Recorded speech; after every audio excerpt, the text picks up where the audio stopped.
Good morning students. स्वागत है आप सभी का इस YouTube channel NSK math classes सुंदर में। स्टूडेंट्स, आज के इस वीडियो में हम वर्ग 10 के वास्तविक संख्या मैथ सब्जेक्ट के वास्तविक संख्या की कुछ इम्पोर्टेंट ऑब्जेक्टिव क्वेश्चंस करने वाले हैं। तो आइए स्टार्ट करते हैं। क्या है फर्स्ट क्वेश्चन, देखा जाए। ओके स्टूडेंट्स, देखिए पहला क्वेश्चन आपके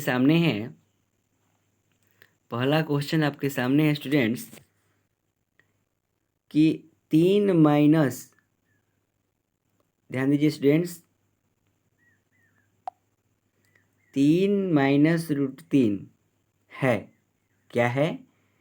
एक परमेय संख्या है कि एक अपरमेय संख्या है कि एक पूर्णांक है कि इनमें से कोई नहीं? स्टूडेंट्स, ये आपका आंसर होगा बी, एक अपरमेय संख्या है। राइट स्टूडेंट्स, चलिए आगे बढ़ते हैं।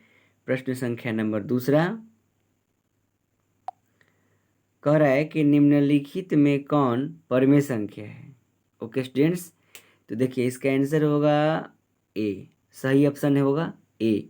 कारण कि इसका स्क्वायर रूट, जैसे मान लीजिए 49 बटा में आपका है 64, 49 का हो जाएगा आपका 7 और 64 का हो जाएगा 8, बाकी सबका नहीं निकल पाएगा। सो इसीलिए ओके स्टूडेंट्स, चलिए आगे बढ़ते हैं। प्रश्न संख्या नंबर 3 कह रहा है कि निम्नलिखित में कौन अपरमेय है? ओके स्टूडेंट्स, तो सबका वर्गमूल निकल जाएगा लेकिन सी वाला का नहीं निकलेगा, इसीलिए आपका ऑप्शन नंबर जो सी है ना, वो आपका अपरमेय संख्या है।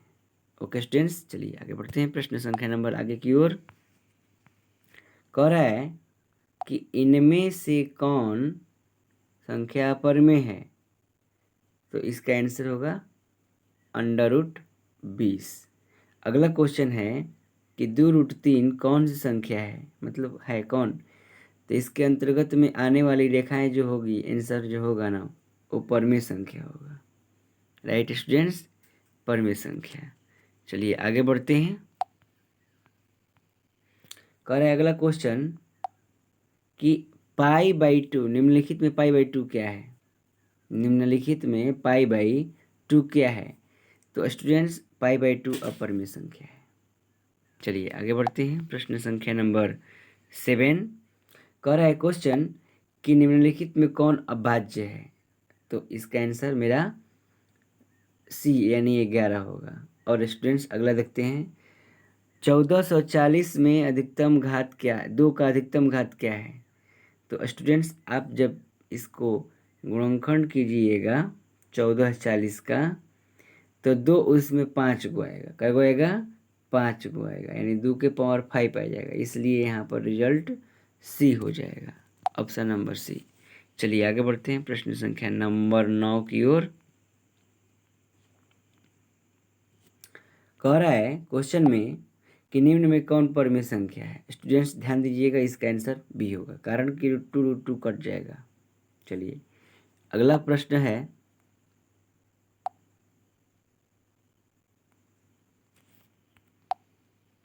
अगला प्रश्न स्टूडेंट्स, अगला प्रश्न है कि निम्नलिखित में कौन परमेय संख्या है? इसका आंसर डी होगा। देखिए यह कटा दीजिएगा ना, या इसका 25 3 75 16 3 48, तो अंडर रूट हो जाएगा 25 बटा में 16, इसके हिसाब से 5 बटा में 4 हो जाएगा। इसीलिए इसका आंसर क्या हो जाएगा? डी हो जाएगा। चलिए आगे बढ़ते हैं स्टूडेंट्स। कह रहा है कि 2 क्रमिक संख्याओं का HCF। ये स्टूडेंट्स नहीं पूछ रहा है कि सम की विषम, 2 क्रमिक, इसका अर्थ ये होगा 2 क्रमिक सम, सॉरी यहाँ पर सम दे रहा है, सॉरी यहाँ पर सम दे रहा है, इसलिए इसका आंसर सम हो चाहे विषम हो, उस स्थिति में आपका रिजल्ट खासतौर से सम में होता है। ऐसा प्रोसेस कि 2 ही रिजल्ट होगा सम वाला में। अगला क्वेश्चन है कि कौन अपरमेय संख्या है? कौन अपरमेय संख्या है? कौन अपरमेय संख्या है यहाँ पर? तो इसका आंसर करीबन ए भी हो जाएगा, सी भी हो जाएगा, डी भी हो जाएगा। इस प्रकार से तीनों में से किसी का भी आंसर, 3 गो का आंसर एक जैसा है, बाकी वो नहीं है। चलिए आगे बढ़ते हैं। क्वेश्चन नंबर 13 कह रहा है कि 2 या 2 से अधिक अभाज्य संख्याओं का मौसा क्या होता है। 1, 2 परिमेय संख्याओं के बीच अधिकतम परिमेय संख्या कितनी हो सकती है। अनंत। ये सबको जानता है, 9th क्लास में सभी कोई पढ़ा था। चलिए आगे बढ़ते हैं प्रश्न संख्या नंबर 15 की ओर। देखिए, निम्नलिखित में कौन सा अपरिमेय संख्या है। तो ये वाला, इसका वर्गमूल पूरा पूरा नहीं निकलेगा। चलिए आगे बढ़ते हैं प्रश्न संख्या नंबर 16 की ओर।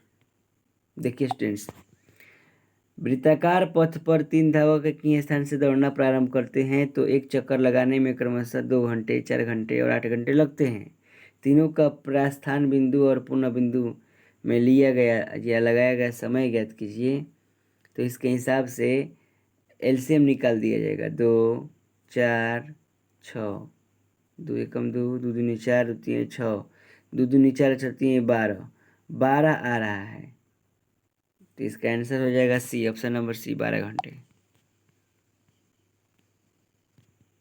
ओके स्टूडेंट्स, इसका आंसर क्या हो जाएगा, 12 घंटे। ठीक उसी प्रकार से अगला भी क्वेश्चन है, इसका एलसीएम निकाल दीजिएगा तो आएगा कितना, 15 घंटे। चलिए आगे बढ़ते हैं प्रश्न संख्या नंबर 18 की ओर। कह रहा है कि भाग लेमा यानी यूक्लिड विभाजन प्रक्रिया में हमेशा और हमेशा बी बड़ा होना चाहिए। कितना से, ए से। Option number 9, question number 19। चलिए ध्यान दीजिएगा। भाग लेमा यानी ए बराबर बी क्यू प्लस आर में आर का मान तभी होगा जब बी ए को विभाजित करेगा। आर का मान तभी होगा जब बी ए को विभाजित करेगा। ओके स्टूडेंट्स, और आज का लास्ट क्वेश्चन ये है कि यदि ए बराबर बी क्यू प्लस आर हो तो ए बी का मौसा क्या होगा। तो राइट स्टूडेंट्स, इसका आंसर ए होगा। इसका आंसर क्या होगा, ए होगा। तो स्टूडेंट्स, हम उम्मीद करते हैं यह वीडियो आप सभी को अच्छी लगी होगी। जो भाई बंधु अभी तक मेरे इस यूट्यूब चैनल को सब्सक्राइब नहीं किए हैं तो प्लीज़ सब्सक्राइब एवं शेयर करें, ताकि मैं जब भी वीडियो अपलोड करूं तो उसका नोटिफिकेशन आप सभी के पास चला जाए। Okay students, bye bye.